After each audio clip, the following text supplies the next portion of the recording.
Hello everyone. The topic of today's discussion is classification of oral mucosa.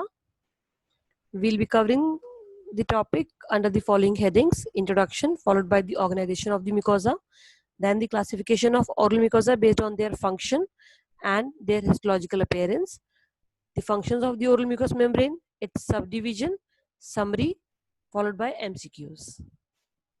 So starting with the introduction, when we talk about oral mucous membrane or oral mucosa, it is basically the lining of the oral cavity. And because the oral cavity has to undergo some functional adaptation, therefore the structure and the histology of oral mucosa varies in different regions. When we talk about its boundary, anteriorly it is bounded by the skin of the lip, which is also known as a transitional zone, that is the vermilion border, and posteriorly the oral cavity is bounded by the mucosa of the pharynx. The epithelium of the oral cavity is stratified squamous in nature, which may be keratinized or non-keratinized depending upon the functional adaptation and the location. So based on their functions, we have masticatory mucosa, lining mucosa, and specialized mucosa. The lining of the oral cavity is also known as mucous membrane. It is the moist lining of the body cavity, so that it will help in communicate with the exterior surfaces. And in the oral cavity, this lining is termed as oral mucous membrane or oral mucosa. Anteriorly, it is continuous with the skin, and posteriorly with the mucosa of pharynx. When we talk about its organization, it is divided into outer vestibule and oral cavity proper. The oral cavity has boundaries: superiorly hard palate and soft palate, inferiorly tongue and floor of the mouth, posteriorly it extends up to the pillar of the fauces and tonsils. When we talk about the classification of oral mucosa, broadly it can be classified based on their functions and based on keratinization. When we talk about functional adaptation, it can be masticatory mucosa such as gingiva and hard palate. Then, because these structures have to bear the masticatory forces, therefore they undergo the functional adaptation and they form keratinized epithelium. Then the lining mucosa, which comprised of soft palate, ventral surface of tongue, floor of mouth, alveolar mucosa, labial buccal mucosa, vestibule of fornix. And the third category is specialized mucosa, which is seen in the dorsal surface of tongue. So based on function, we have masticatory mucosa, lining mucosa, and specialized mucosa. And according to the keratinization, they can be keratinized and non-keratinized. In keratinized, we have two subcategories: either they can be orthokeratinized or parakeratinized. So based on their functional adaptation, the masticatory mucosa is the first category. It is known as masticatory mucosa because these are the areas which have to bear the masticatory forces. So whenever the food is chewed, the forces are generated, and those forces are being transferred to the masticatory mucosa. This mucosa is bound to the bone, so it does not stretch. So in the oral cavity, 25% of the total area is covered by masticatory mucosa, and it is seen in gingiva and hard palate. But when we talk about gingiva, there is one region, the cole, that is the gingiva, that is the part of the sulcular gingiva which is non-keratinized. Otherwise, the hard palate and gingiva are the keratinized epithelium. When we talk about the lining mucosa, it covers the musculature. It provides the contraction and the relaxation of the cheek muscles, lips, tongue, and also it helps in the movement of mandible. This lining mucosa is soft and it is pliable. 60% of the area of the oral cavity is bounded by the lining mucosa. It covers almost all surfaces of mouth except the dorsum of the tongue and the masticatory mucosa, that is the hard palate and the gingiva. So we can see lining mucosa in lips, buccal mucosa, alveolar mucosa, floor of the mouth, soft palate, vestibule of fornix. The third category based on their function is the specialized mucosa. This mucosa has a specialized function of taste detection. It is present in 15% of the total area of the oral cavity, and it is seen on the taste buds and on the dorsum surface of the tongue. So now coming on to the functions of the oral cavity, oral mucous membrane, it has numerous functions such as it has a protective nature, it has sensory function, secretory function, thermal regulation, attachment junction, permeability barrier. So all these functions we'll be discussing in brief. When we talk about the protective function, the oral mucous membrane provides protection to the underlying structures. It also acts as a barrier to prevent the entry of microorganisms and their toxin products. Also, it acts as a physical barrier to protect the tissues from the masticatory forces. So they have major role in the protection as well as they act as a barrier for the microorganisms. When we talk about sensory action of the oral mucous membrane, the oral mucous membrane provide important sensation related to ingestion of food because it has number of receptors. So the oral mucous membrane is sensitive to touch, pressure, pain and temperature, which is transmitted to the higher centers. Also, there is secretion from the salivary gland which keeps the oral cavity moist. Therefore, because of the secretion, there is prevention of the drying and cracking of the oral mucous membrane. When we talk about thermal regulation, it is only seen in cases of animals because animals regulate their body temperature with the help of their oral cavity. Also, it provides attachment junction between the hard tissues and the soft tissues.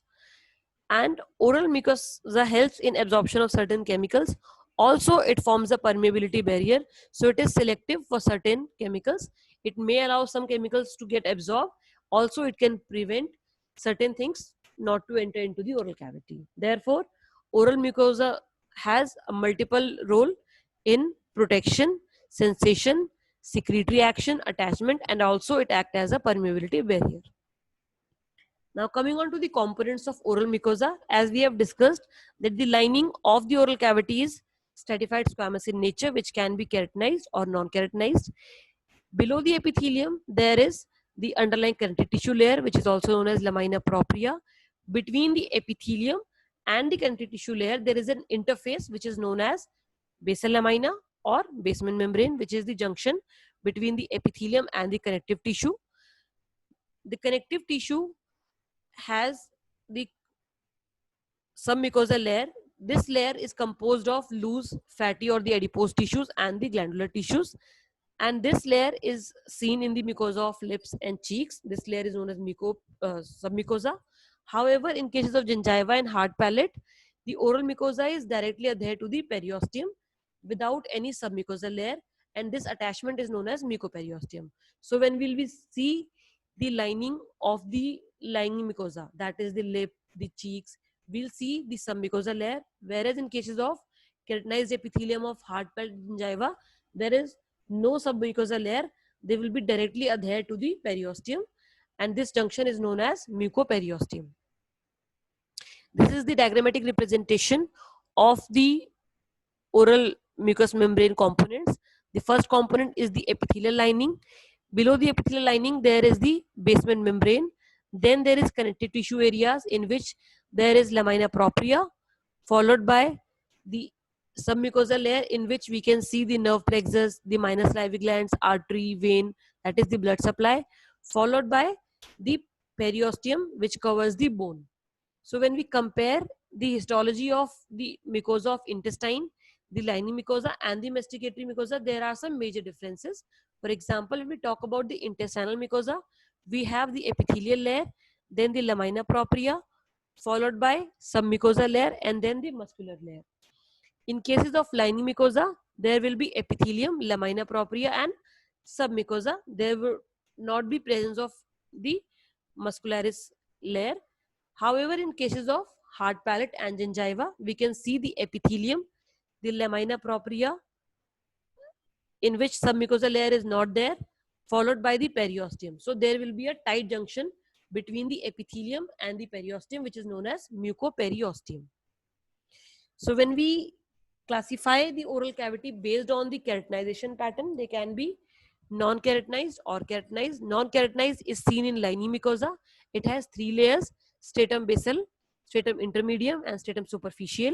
When we talk about keratinized epithelium, we have orthokeratinized layer and parakeratinized. Orthokeratinized can be seen in the masticatory mucosa. It has stratum basal, stratum prickle, stratum granulosum, and the keratin layer. Please keep in mind, whenever the epithelium is orthokeratinized, there will be absence of nucleus in the superficial layer and there will be prominent stratum granulosum.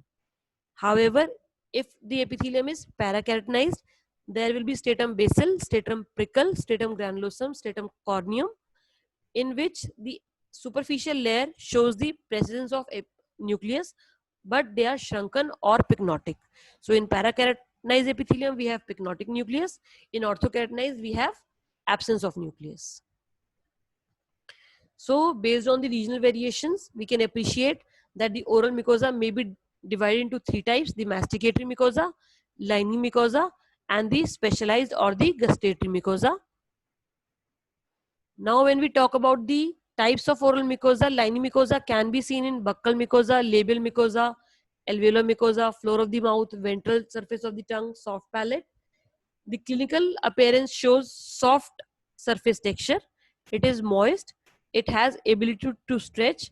It can be compressed. So the lining mucosa act as a cushion in the oral cavity. When we talk about its histology, it is non-keratinized stratified squamous in nature with smooth surface. We can appreciate the non-keratinized stratified squamous epithelium in this histological diagram, in which there is stratum basal, stratum intermedium, and stratum superficial, which is supported by the lamina propria and the connective tissue components. When we talk about the masticatory mucosa, we have attached gingiva, hard palate, and dorsal surface of tongue. When we talk about its clinical presentation, they are rubbery surface texture, they are resilient, and they serve as a firm base because they have to bear masticatory forces. In the histology, they are keratinized stratified squamous epithelium, and they have interdigitated interface with the thin layer of submucosa, or there is absence of submucosa. Okay, so it will be directly adhered to the periosteum. So we can appreciate the flat epithelial connective tissue interface. There is dense connective tissue, and there is less amount of submucosal layer. This is the histopathological presentation of gingiva, in which you can appreciate narrow elongated red ridges, the keratinized stratified squamous epithelium. Now coming on to specialized or gustatory mucosa, it is seen on the dorsal surface of the tongue, and they are associated with lingual papillae such as fungiform papillae, filiform papillae, and foliate papillae. When we talk about the histological appearance, it is a discrete structure of epithelium and lamina propria. So to summarize, when we talk about the functions of oral mucosa, it has a defensive function, protective function to protect the mucosa from the masticatory load. Also, it has secretory action, so it helps in speech, mastication, swallowing. Also, it helps in sensations such as touch, pressure, pain, and temperature. When we talk about its classification, they can be classified based on their function, such as masticatory mucosa, lining mucosa, and specialized mucosa. Based on keratinization, they can be classified as keratinized and non-keratinized. In keratinized, we have parakeratinized and orthokeratinized. In parakeratinized, we'll see pycnotic nucleus in the superficial layer, and in orthokeratinized, there will be absence of nucleus. So these are the multiple choice questions. Please do attempt them and write the answers in the comment box. Thank you.